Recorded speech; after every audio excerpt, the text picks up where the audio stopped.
স্বাবলম্বী হতে চেয়েছিলেন গৌরব, তাই কলেজে পড়ার পাশাপাশি কাকার সঙ্গে হাত লাগিয়েছিলেন এসি বসানোর কাজে। সেটাই যেন কাল হলো। মঙ্গলবার কাজে গিয়ে আর ফেরা হলো না দক্ষিণ চব্বিশ পরগনার বিদ্যানগর কলেজের দ্বিতীয় বর্ষের এই ছাত্রের। কুকুরের কামড় থেকে বাঁচতে গিয়ে 5 তলার ছাদ থেকে পড়ে মৃত্যু হলো তাঁর। মঙ্গলবার ঘড়ির কাঁটা তখন রাত 10টা পেরিয়েছে। ঠাকুরপুকুরের মাঝিপাড়ায় 5 তলা আবাসনের ছাদে তাপস ঘোষালের ফ্ল্যাটে এসি বসানো হচ্ছিল। কাকা তরুণ পুরকায়স্থর সঙ্গে সেই কাজ করছিলেন গৌরব।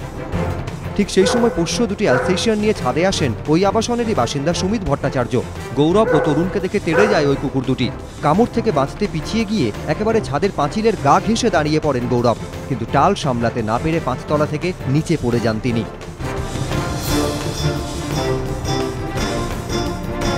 ছাদের প্রাচীরে যখন সে ঠেস দিয়ে দাঁড়িয়ে আছে, তখন একটি অ্যালসেশিয়ান তার উপরে ঝাঁপিয়ে পড়ে এবং তারপর সে ব্যালেন্স রাখতে না পেরে এই প্রাচীরের অন্য পারে পড়ে যায়। গৌরবকে হাসপাতালে নিয়ে যাওয়া হয়েছিল, কিন্তু শেষ রক্ষা হয়নি। চিকিৎসকেরা জানান ঘটনাস্থলে মৃত্যু হয়েছে মেধাবী এই পড়ুয়ার। বলছি যে স্যার আপনি কুকুরটা ছাড়বেন না স্যার, কুকুরটা ছাড়বেন না স্যার।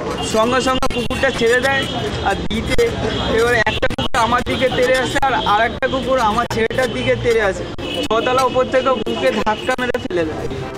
কিন্তু অত রাত পর্যন্ত কেন এসি বসানোর কাজ করছিলেন দুই যুবক?